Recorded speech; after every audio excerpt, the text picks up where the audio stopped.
KiD. Hey everyone, and welcome back to Some KiD. This is episode 3, which means that we're going to be looking at principle number 3, which is faith. So far, we've talked about principle number 1, which is creating connections with your students. That's a teacher-student or a parent-student connection. In principle number 2, we talked about taking that connection and then advancing on to community. So building connections between all of your students. And then now that we're in principle number 3, we're going to be talking about faith, and that's instilling faith in our students. How do we take students who don't have faith or who have minimal faith and expand their faith in the classroom, expand their faith in what they can do? And once again, as our source text for this, we're going to be going to Charlotte's Web. And hopefully you've done your homework. And for this particular principle, we're going to be looking at chapters 7, 8, and 9. And so let's go through a brief summary of what happened in 7, 8, and 9. In 7, 8, and 9, Wilbur gets some bad news. And that bad news is that he learns that, his entire existence, his role that they've designated for him on the farm is he's to get nice and fat, to keep eating that slop. And then when it comes Thanksgiving or Christmas time, they're going to slaughter him and he's going to die. The other barnyard animals don't mind telling him this. Oh, you're just going to die. And then Charlotte does something really interesting, which she makes a promise.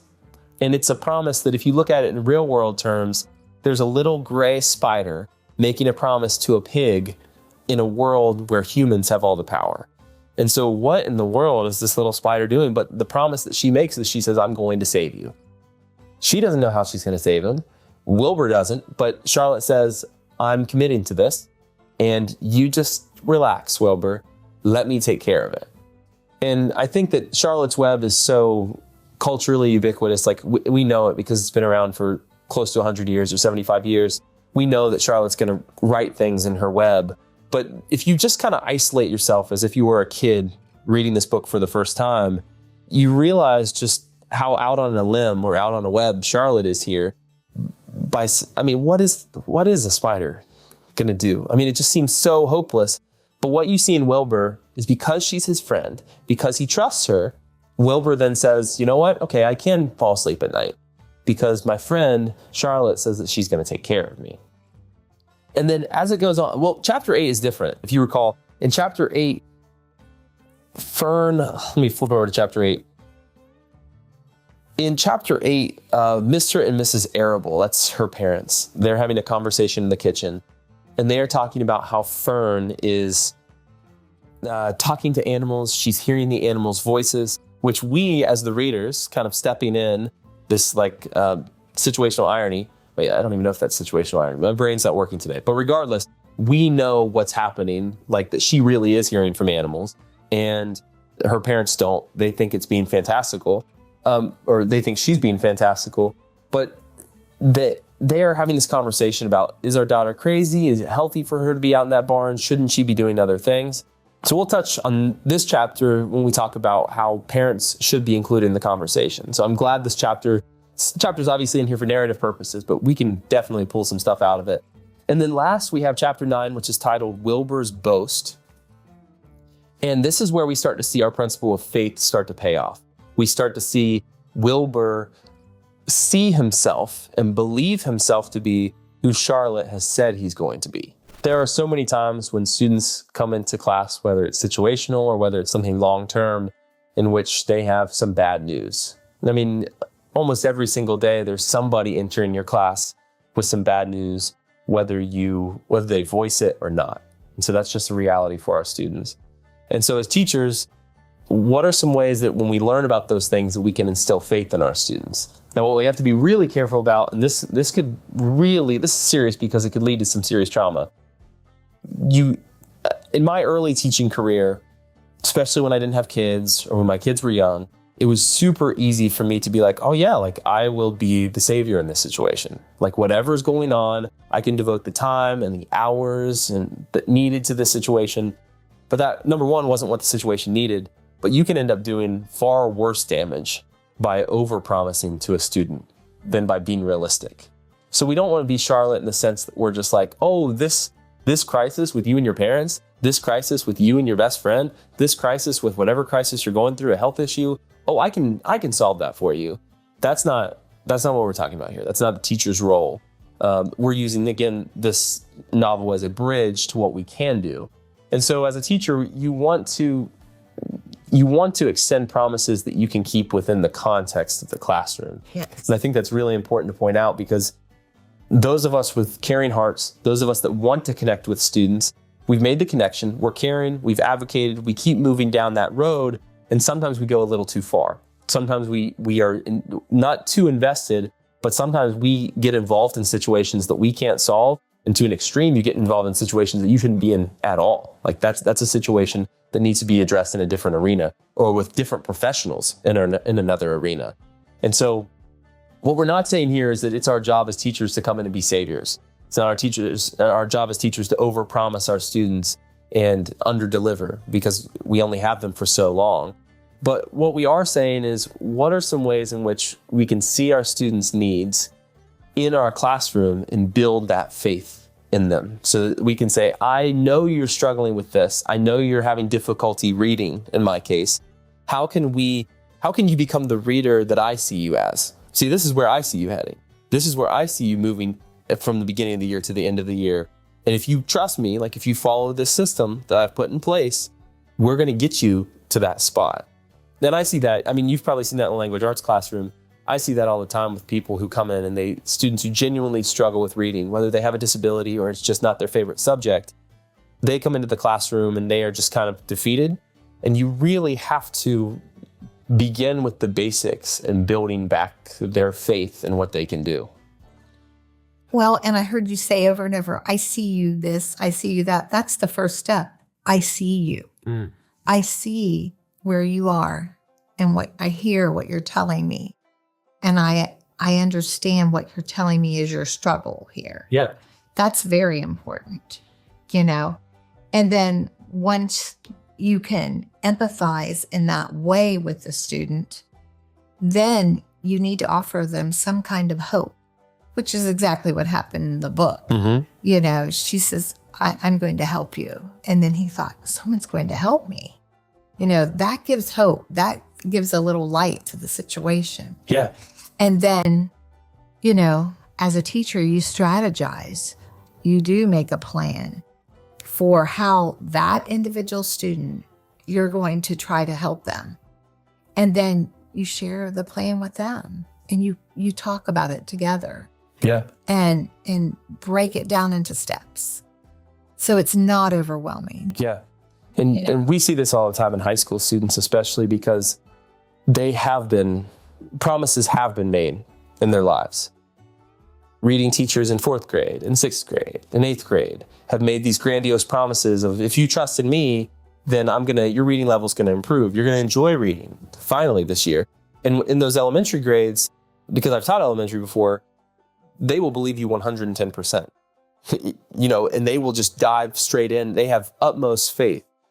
But if that faith hasn't been rewarded, if that faith has been, and that trust has been broken, then by the time they reach you sophomore year or senior year, you tell them these things, the faith that you have in them, and it's a much longer journey to get them to where they need to be.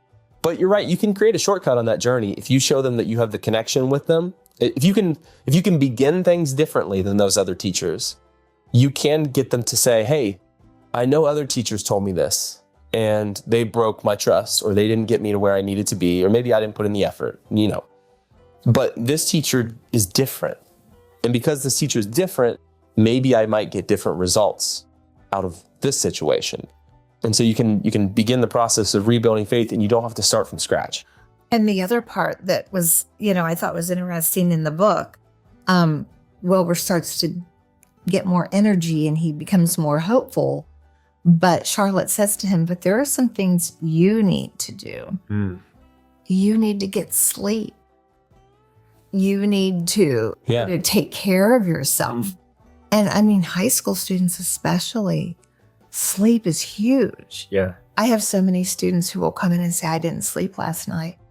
And it wasn't because of a bad situation. They stayed up and played video games or something. And you have to convince them, you have to take care of yourself. Mm-hmm. These are things that you can now be responsible for. You're not a little child anymore. Yeah. And, I have so many students who say, I try to go to sleep, but I can't. Well, there are some strategies you can try, like just lie down the same time every night and try to, just rest. If you're not sleeping, just rest. Hide your cell phone. Yeah. Don't have your cell phone in bed with you. So many strategies that I think every teacher should be talking to their high school students about. But teaching your students those things, explicitly talking about those things with your students, because what you're really telling them is that it's going to end better for you. You're going to feel better. You're going to have a better day. You're going to learn more. Your grades are going to improve. Your health is going to be better. And so it's just basically saying, like, use the things in your power to your advantage. Wilbur does not have much power at all. Right. Very little power. What does he have? He has sleep.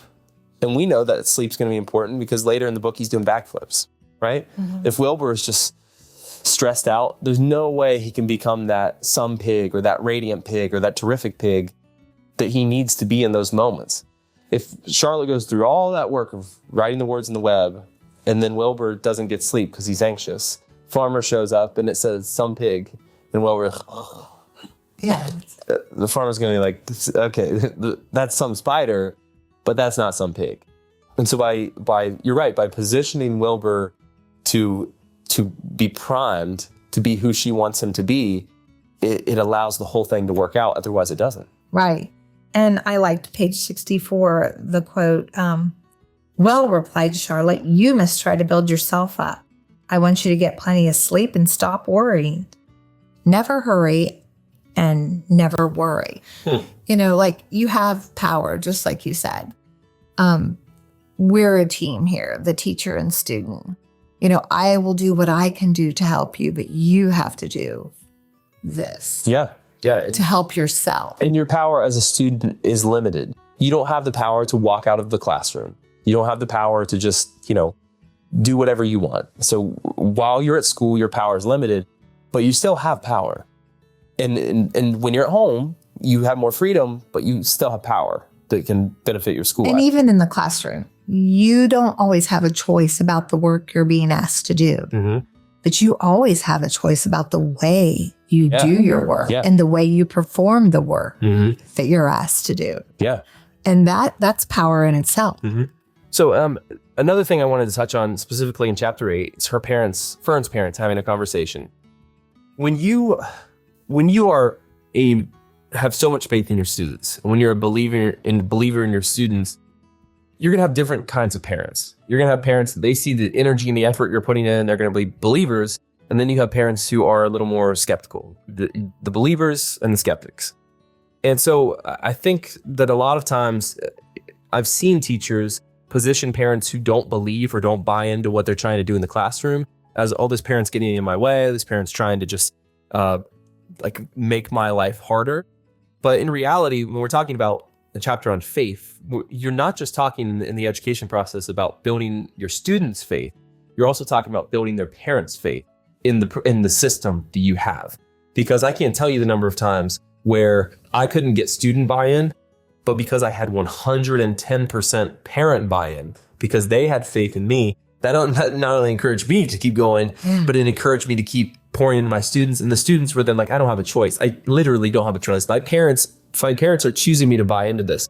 And so the reason I want to touch on chapter 8, this conversation between the parents, is that parents need to be included in this some kid conversation because they're the ones who will be carrying that torch much longer than we will. Right. But also they want to know that we are taking care of their kids throughout this process.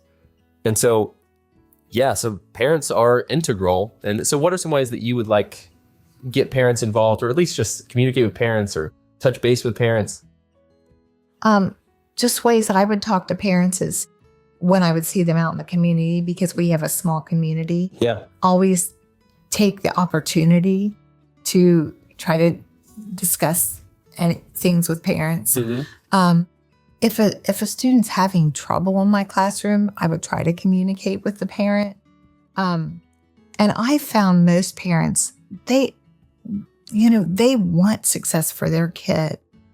They are not, I feel bad when some parents feel like they're the enemy of the school or like the teacher won't understand my child or how I feel about my child. Because I think that we should be the parent's advocate. Like if a parent has a concern for their child, then that should be a huge concern for me. Yeah. And let's say in a high school situation, you have a parent who you're reading a particular book and they're like, I don't want my child to read that book. Okay, well, there's so many other books your child can read. Yeah. And I appreciate the fact that you care what your child reads, because so many people wouldn't even pay attention. Right. So it's a lot of times the way a teacher looks at that situation. And you always want to be there for the parent, I believe. Yeah. If a parent has a student who's really a struggle, who's giving them a struggle, maybe at home, and they're also acting out at school, you need to try to get that parent on your side if you're a teacher. I had a couple situations where principals warned me at a time a parent was coming in for a meeting, and we walked out of that meeting and we were on very friendly terms, the parent and I, and the principal was like, what happened? And I'm like, it all went really well. The number of times just the middle women process that just gets in the way. I mean, I can't tell you the number of times there were issues. And then I'd have a meeting with the parent and we would be 5 or 10 minutes in, just like talking, laughing, smiling, just having a conversation. Because if the parents know that you are like trustworthy, that they can put faith in you, that you believe in their kids, they will go to the moon for you. Like they will truly, like they will back you up and support you to no end. And so, I mean, there was one time where there was the dreaded IEP meeting with a parent advocate. So a parent advocate was coming in. It's very litigious. You're worried, like, are they collecting evidence to sue? Yes. If they're bringing in a parent advocate, a lot of times, 50% of the time with parent advocates, they're trying to advocate for the kids. In my experience, the other 50%, the parent advocate is trying to look for weak spots where a lawsuit could potentially be there. So I understand the seriousness of that situation. Man, there was this one time where I was meeting with the parent advocate. The parent was also in the room. And the parent advocate was on Zoom. They had their screen blocked off, so I couldn't even see what their face looked like. But I was in the room with the parent. And this parent and I, 10 minutes in, she was just rolling her eyes. She was like she had hired the parent advocate, but she was saying, leave this man alone. Like, this man cares about my kid. This kid is investing in my kid. And the parent advocate is just going through the script, trying to grill me, trying to find weak spots in what I'm doing. But the parent is just, by the end of it, I think she fired the parent advocate because she was just like, this is ridiculous. Like, you're trying to drag good people through the mud. And this is ridiculous. And when you have that relationship with the parents, and it did help that, unrelated to this, because I didn't even know this meeting was going to happen, 2 weeks earlier, I had ordered Girl Scout cookies from her daughter. And like the day before the meeting, her daughter's like, here's your cookies you ordered. And so I'm like on the order list. And so like I'm already helping this kid in class, outside of class. And then by the time this callous parent advocate shows up, the parent's like, do I want the parent advocate who's really mean and doesn't really care about my kid if you look at it? Or do I want this teacher who's already investing all these hours in my kid? And for her, it was an easy choice. She's like, I'm choosing the teacher. And that's what we're talking about. I mean, that's faith, right? She's having a choice of where to put her faith. And she said, I'm going to put my faith in this teacher.